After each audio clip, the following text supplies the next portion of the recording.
I went to DC right before the president's inauguration. Was there on day one of the new administration, so they're at the start of it all. I was Associate Director of the Office of Management and Budget, and I sometimes call OMB the most powerful institution most Americans have never heard of.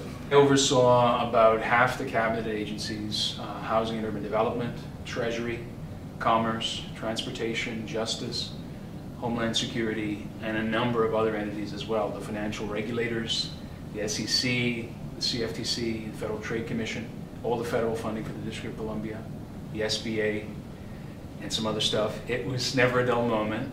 And with a portfolio that broad, one of the things you have to do is rely on really great staff, people with fantastic analytic skills of the very kind we teach here at MIT in many cases. Part of the art of functioning in those environments is, frankly, being able to deal with imperfect information, deal with personalities, deal with ideology in some cases, but at the same time doing your best to try to find better answers and advocate for them and push for them.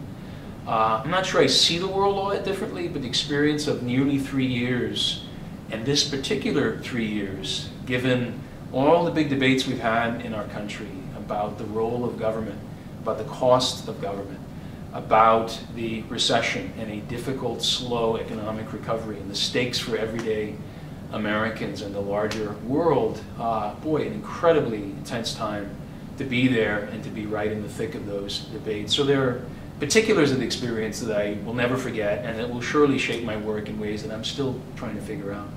And it takes a little while to make sense of what you've just experienced and think about the questions you really want to pursue next.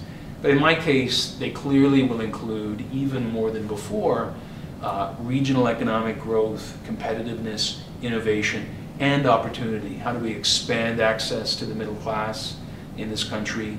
How do we make sure the fruits of economic innovation and the value that it leads to aren't enjoyed by just the few? And the second thing is the mega challenge of our time, of sustainability, of the climate crisis, of the climate imperative, and using it to help change the conversation about how we develop, how cities evolve, how the economy should work, and how public policy can work together with markets and with our core values to produce a better world.